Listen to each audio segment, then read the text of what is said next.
Doing unsigned binary subtraction is very much like doing decimal subtraction. So in each column, I'm going to subtract the bottom number from the top number. So when I subtract 0 from 0, I get 0.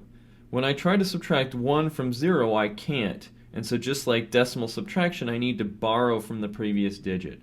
So I'm going to steal this 1, and when I move it over one column, because this is binary, it's worth twice as much. So it becomes a 2, because each column in this number representation is worth twice as much as the previous column. But now I can do the subtraction. I can take 1 away from 2, and I'm left with 1.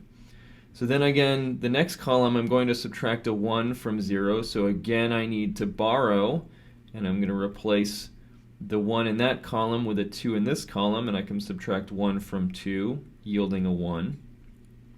When I get to the most significant bit column, again I see I can't subtract a 1 from a 0. And so I'm going to borrow. Even though there's no numbers out here, I'm going to borrow and provide myself a 2 in that column so I can subtract.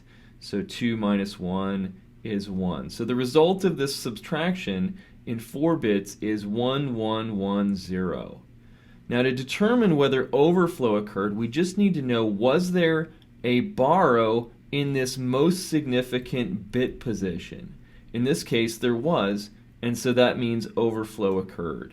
Had there been no borrow in the most significant bit position, there would be no overflow.